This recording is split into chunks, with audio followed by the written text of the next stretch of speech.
দিশান বাংলার দর্শক বন্ধুরা সবাইকে স্বাগত আমাদের চ্যানেলে। আমি মৌসুমী, আর আজকে আমি তোমাদের জন্য নিয়ে এসেছি দশমিক ভগ্নাংশের যে অঙ্কের ভিডিওটা আমরা আগের ভিডিওতে আলোচনা করেছিলাম তার ঠিক পরের অংশটা। অর্থাৎ আজকের ভিডিওতে আমরা দশমিক ভগ্নাংশের আজকের ভিডিওতে আমরা সামান্য ভগ্নাংশকে দশমিক ভগ্নাংশে পরিণত করা শিখব। আজকে শিখবো আমরা সামান্য ভগ্নাংশকে কি করে দশমিক ভগ্নাংশে পরিণত করা যায়, তাও খুব সহজভাবে। এখানে আমি 3টে উদাহরণ লিখেছি বন্ধুরা।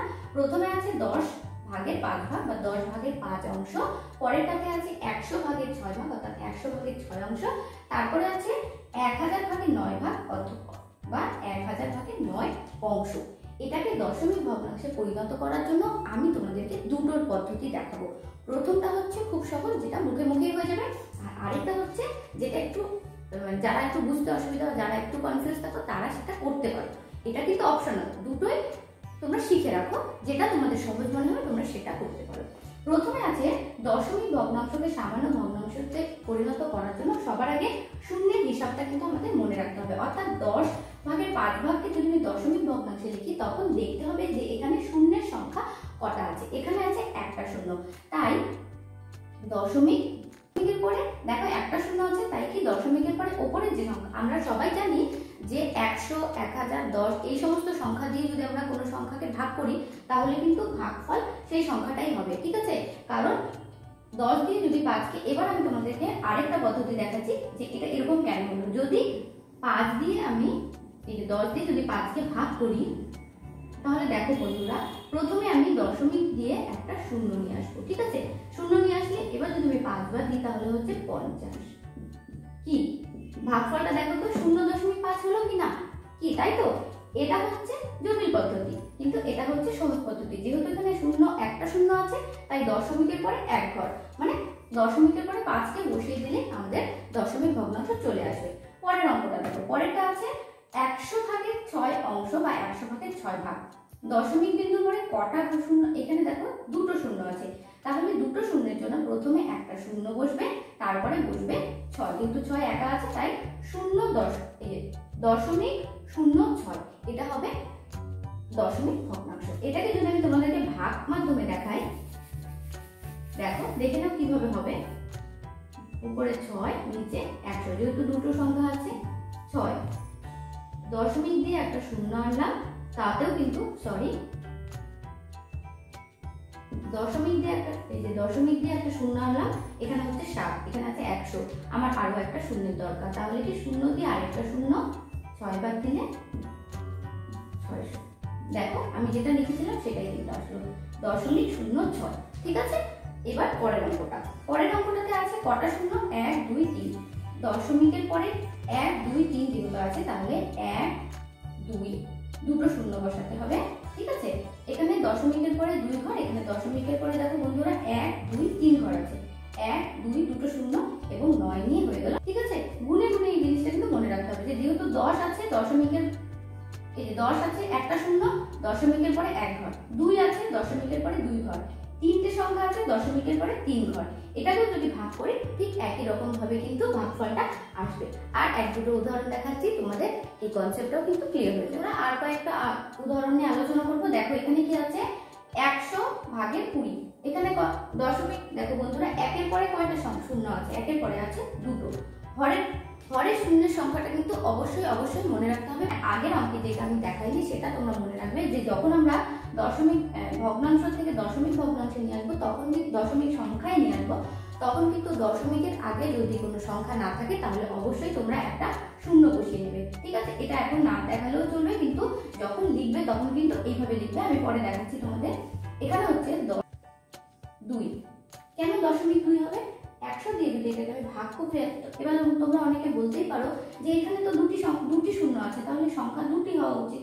কারণ এটাকে যদি কনফিউশনটা যদি ক্লিয়ার করি তাহলে দেখো কত হবে, উপরে 20, নিচে 100। এটাকে যদি ভাগ করা হয়, দশমিক দিয়ে একটা শূন্য আনবো, এবার 2 বার যদি দিই তাহলে কিন্তু 200 মিলে যাবে, অর্থাৎ 0.2। উত্তরটা কিন্তু এরকমই আসবে বা ভাগফলটা এরকমই আসবে। তাই এখানে দুটি সংখ্যা আছে, কিন্তু উপরে তো একটি সংখ্যা নেই, উপরে আছে দুটি সংখ্যা, তাই 0.2। এবার পরের সংখ্যাটাকে দেখো, দশমিককে আনলে কি হবে? এখানে আছে 1, 2, 3, অর্থাৎ 1 একের পরে 3টি শূন্য, ঠিক আছে। এটাকে লেখার সময় লিখতে হবে 0.635, কারণ 3 ঘর পরেই দশমিক হবে। যত সংখ্যা শূন্য যত থাকবে দশমিক কিন্তু তত ঘর পরেই বসবে, ঠিক আছে। 1 2 3, 1 2 3, 3 ঘর পরে দশমিক বসানো হয়েছে। এটাকেও যদি ভাগ করে তোমরা দেখো, দেখবে উত্তর কিন্তু সেম এরকমই আসবে। এবারে পরের সংখ্যাটা দেখো কি আছে। পরের সংখ্যাটা আছে 100 ভাগের 3 1 8। এটাকে যদি ভাগ করা হয় তাহলে কিন্তু দশমিক বিন্দু স্থান 2 ঘর, তাহলে দশমিক বিন্দু 3 1 8, অর্থাৎ 2 ঘর পরে দশমিক হবে, ঠিক আছে। 1 2 দশমিক বিন্দু এখানে বসবে। এবার কেন এখানে বসবে এটা আমি তোমাদেরকে করে দেখাচ্ছি। যেখানে দশমিক বিন্দু মাঝখানে কেন বসলো, যেহেতু 100 আছে, দুটি সংখ্যা আছে, দুটি সংখ্যার পরে 1 2 বাদিক থেকে ডান দিকে 2 ঘর পরে দশমিক বিন্দু বসিয়ে দিলেই দশমিক সংখ্যা যাবে। এবার কি করে ভাগ করে যদি দেখো, তাহলে দেখো 3 1 8, এখানে বড় সংখ্যা আছে যেহেতু লব বড়, 300 1 8। এবার দশমিক বিন্দু বসিয়ে আমি একটা শূন্য আনবো, একবার 100 8 শূন্য, তো দশমিকের জন্য আরেকটা শূন্য নেমে যাবে 8। দেখো বন্ধুরা, কি দশমিক বিন্দু যেভাবে লিখছিস ঠিক সেভাবে আসলো তো, ঠিক 2 ঘর পরে দশমিক। এটাই তোমাদের একটু কিন্তু মাথায় খেয়াল রাখতে হবে। যখনই ডাউট মনে হবে, যখনই মনে হবে ভুল হচ্ছে, দশমিক বিন্দু ঘর এদিক ওদিক হচ্ছে, সোজা সহজভাবে ভাগ করে নেবে। ভাগ করে নিলে আর কোনো সমস্যাই থাকবে না, আমার যেটা মনে হয়। আমি তাই তোমাদেরকে দুটো পদ্ধতি দেখালাম, তোমাদের যেটা সহজ মনে হয় তোমরা সেটা করবে। এটার ক্ষেত্রে দশমিক বিন্দুর জায়গাটা মনে রাখার জন্য হরের যে শূন্যের সংখ্যা সেটা মাথায় রাখতে হবে, ঠিক আছে। 100 দিয়ে যদি 20কে ভাগ করা হয় তাহলে কি হবে, 100 দিয়ে 20কে ভাগ করলে 100 দশমিকের জন্য একটা শূন্য চলে আসবে, 2 বার দিলে 200। তাহলে দশমিক বিন্দু স্থান নিয়ে তোমাদের কোনো সমস্যা মনে হবে, যদি মনে হয় মুখে মুখে গুনতে তোমরা ভুল করছো, চট করে পাশে একটা ছোট্ট করে ভাগ করে নেবে, দেখবে আর কোনো ডাউট থাকবে না, কোনো সমস্যা থাকবে না। আমার যেটা মনে হয়, সবসময় যে আমাদের মুখস্থ বিদ্যা বা আমরা সবসময় যে মুখে মুখে অঙ্ক কষে পারদর্শী হবো সেটা কিন্তু জরুরি না। আমার মনে হয় যে অঙ্ক করার জন্য দরকার অঙ্কটা যেন নির্ভুল হয়, আর সেটা যেন আমাদের বুঝতে সুবিধে হয়। ট্রিক্স তো আছে, কিন্তু যদি আমরা বেসিকটা না জানি তাহলে আমরা অঙ্ক কি করে শিখবো বলো তো বন্ধুরা। আমি মনে করি যে বেসিকটা জানলে ট্রিক্স বা যে টিপগুলো আছে বা অঙ্কের যে সহজ যে আরো নানান রকম পদ্ধতি আছে সেগুলো তো আমরা শিখতেই পারবো, কিন্তু প্রথমে আমাদের দরকার অঙ্কের বেসটা জানা। তো আমি চেষ্টা করছি সিম্পলভাবে সহজভাবে কি করে শেখানো যায়। আশা করি আজকের ভিডিওটা তোমাদের ভালো লাগবে, হেল্পফুল মনে হবে। যদি ভালো লাগে, হেল্পফুল মনে হয়, তাহলে অবশ্যই প্রত্যেকবারের মতন এবারও লাইক করতে, শেয়ার করতে, আর আমার চ্যানেলটা সাবস্ক্রাইব করে আমার পাশে থাকতে ভুলবে না। বেল বাটনটি বাজাবে, তাতে করে কি হবে, আমার ভিডিওর আপলোডের প্রথম নোটিফিকেশনগুলো তোমরা পেয়ে যাবে এবং পরের ভিডিওটা দেখতে তোমাদের সুবিধা হবে। তো বন্ধুরা, এরপরের ভিডিওতে আমরা দশমিক ভগ্নাংশের আরও একটা বিষয় নিয়ে আলোচনা করব। সবাই খুব ভালো থাকবে। পরের ভিডিও দেখার জন্য কিন্তু অনুরোধ রইল। আশা করি পরের ভিডিওটা তোমরা এই ভিডিওটার সাথে সাথে পরের ভিডিওটা মিস করবে না। সবাই খুব ভালো থাকবে, ধন্যবাদ।